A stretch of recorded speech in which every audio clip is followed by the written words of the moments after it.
वहां पे बेचने के ऊपर बिल्कुल वो खामोश है, उसमें कोई ऐसी चीज नहीं है जो जिसमें ममानत हो। अगर इमरान खान प्लास्टिक की घड़ी पहन के भी अगर आज ऑक्शन पे लगा देंगे ना, तो मैं आपको गारंटी देता हूं कि वो 50 करोड़ रुपए की बिक जाएगी। क्या जरदारी साहब ने तोशाखाने से गाड़ी नहीं निकलवाई?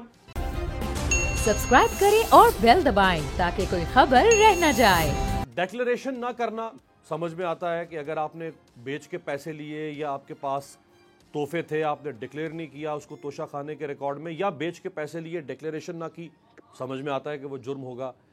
अगर आपने जानबूझ के उसकी कीमत कम लगवाई, अगर उसका कोई सबूत मौजूद है, अगरचे उसका एक प्रोसेस है कि वो कीमत कैसे लगवाई जाती है, लेकिन अगर आपने जानबूझ के उसकी खिलाफ वर्जी की तो वो जुर्म है। लेकिन खरीदना तो कोई जुर्म नहीं है, क्योंकि हमारे कानून में लिखा हुआ है सब खरीदते आ रहे हैं। अगर बेची है तो उसकी अखलाकी बहस हो सकती है कि उसको बेचना मुनासिब था या नहीं था, लेकिन बेचने पर भी कोई कानून नहीं है कि आप बेच सकते हैं या रख सकते हैं, उसके ऊपर भी एक अखलाकी बहस हो सकती है। तो ये क्या आपको समझ आ रही है कि ये केस कहां खड़ा हुआ है? देखिए, जो आपने कानूनी नुक्ता बताया उसी के मुताबिक है। तोशाखाना के रूल्स इस वक्त मेरे पास पढ़े हुए और वो मैंने पूरे उसके रूल्स पढ़े। वहां पे बेचने के ऊपर बिल्कुल वो खामोश है, उसमें कोई ऐसी चीज नहीं है जो जिसमें ममानत हो। लेकिन देखिए, इखलाकी जिस तरह आपने दीगर ममालिक के कानून बताए ना, जब हम बीबीसी में काम करते थे तो बतौर सहाफी आप किसी के पास किसी के खर्चे पे जाके रह भी नहीं सकते, किसी ऐसी प्रेस कॉन्फ्रेंस में किसी ऐसी कॉन्फ्रेंस में शिरकत नहीं कर सकते जहां पे मुंतजमीन आपका खर्चा उठा रहे हैं, क्योंकि कॉन्फ्लिक्ट ऑफ इंटरेस्ट हो जाएगा। तो उनकी इखलाकियात तो बहुत सारी चीजों में ऐसी हैं। जहां तक ये घड़ी बेचने का ताल्लुक है, मेरे ख्याल में खान साहब को नहीं लेनी चाहिए थी, टू बी ऑनेस्ट। और ना ही खान साहब, मुझे जो मेरी समझ है और जो जितनी मेरे पास इतलात हैं, ना ही उनको इस तरह की कोई शौक है, ना ही उन्होंने कोई इस तरह की चीज अपने पास रखी। अगर इमरान खान प्लास्टिक की घड़ी पहन के भी अगर आज ऑक्शन पे लगा देंगे ना, तो मैं आपको गारंटी देता हूं कि वो 50 करोड़ रुपए की बिक जाएगी। अगर उससे कम बिकी तो आप मुझे पकड़ लीजिएगा। तो इमरान खान को तो शौक नहीं, लेकिन उनके जो आगे पीछे लोग हैं जिन्होंने ये किया है, खान साहब को उनसे पूछना चाहिए। इखलाकी तौर पे ऐसा नहीं होना चाहिए। बाकी जहां तक तोहफों का ताल्लुक है, तोहफे जिस तरह आपने दीगर ममालिक में बताया कि तमाम सरकारी मुलाजमीन, जो भी सरकारी अफसरान हैं जो बैरून मुल्क जाते हैं, उनको जो तोहफे मिलते हैं उसका रिकॉर्ड होना चाहिए। और या तो इसको आप रख लें स्टेट के, या फिर स्टेट इसको ऑक्शन कर दे, किसी को ये तोहफा नहीं मिलना चाहिए।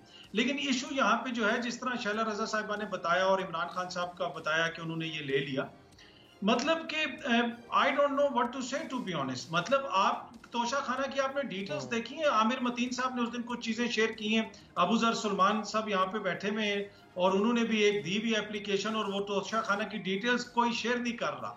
ऑल्दो कि इंफॉर्मेशन कमीशन ऑफ पाकिस्तान ने भी उस पर रूलिंग दे दी है। जिस बेदर्दी से तोशाखाना को लूटा गया माजी में, गाड़ियां तक निकाल ली।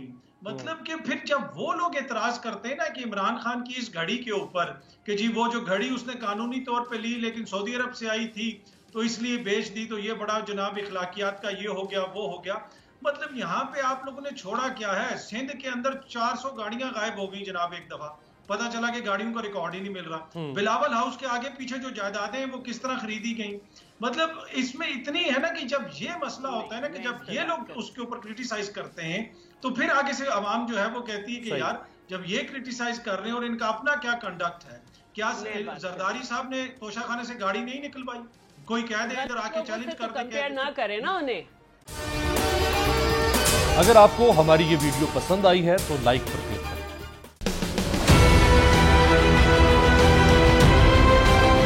मैं आज बोल्ड टीवी वाले शोएब शेख को, उन्होंने उसकी जिंदगी को खतरा हो गया। पहले उसको था अरशद शरीफ को, आज शोएब शेख का मुझे पैगाम आया, उसको धमकियां दे रहे हैं कि उसको मारेंगे।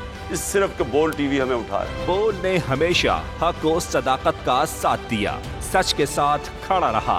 हम हैं मिसाल अब्र, मगर इस हवा से हम डर कर सिमट ही जाएंगे, ऐसे भी हमने। बड़ी मुश्किलात, बड़े बड़े चैलेंजेस, सिर्फ बोल खड़ा रहा, बोल डटा रहा।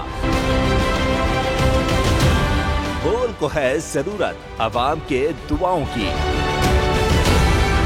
इजहार आसाती के लिए, पाकिस्तान के लिए, पाकिस्तानी अवाम के लिए।